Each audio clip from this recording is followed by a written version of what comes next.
Hello friends, welcome to my channel Sushant. Today we are at the next topic, that is knight versus pawns. We are at the 9th position of our topic. We have got a game position here which in fact has transposed into an exact theoretical position, although here the color and the side has got reversed. This is a game position between Trolldalen white and Schussler black, and here black is actually in a winning position. First let us see what black did in the game. Black played the move knight e3. The knight has to protect the pawn, but there is a particular technique. Here the knight is trying to support the pawn from the b4 square. So white plays kc5, trying to attack the a6 pawn. Knight goes to c2, king b6, knight b4, and white king again attacks the knight. Now we see the problem with this knight.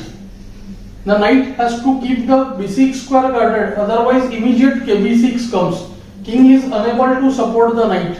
So the knight goes back to d5 and white can again go kc4. So we saw here two problems with the knight.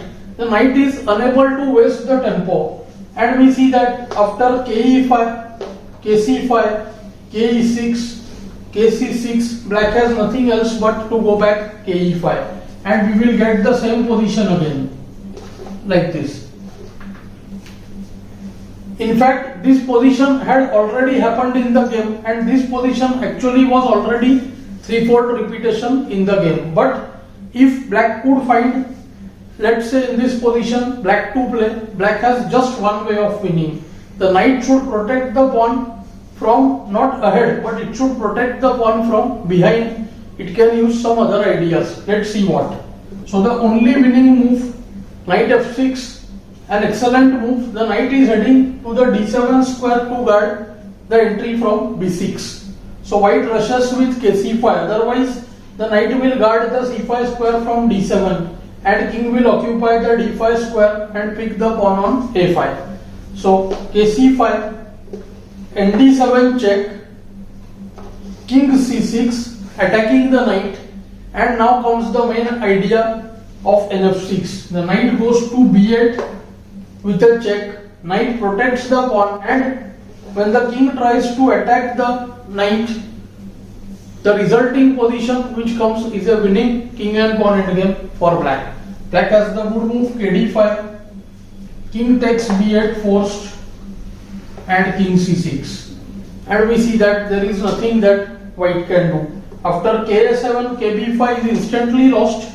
If white tries to get his king closer, then also we see that the route is long drawn. After kb5, kc7, king a5, king was required on c5 or a3 in order to hold the game. The king had to be in front of the rook's pawn, or the king would have tried to block the opponent's king by the opposition, but white can only get kc6, and after kb4, kb6, a5, there is no way that white can stop the pawn.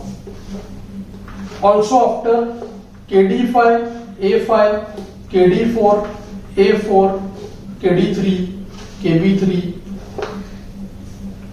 kd2, both kb2 and a3, kc1, a2 win for black. But black couldn't relate to the theoretical position by Kubell in his actual game, and the game ended in a draw. I hope you are finding these lessons useful. Do like, share and subscribe the channel. Thanks for your time.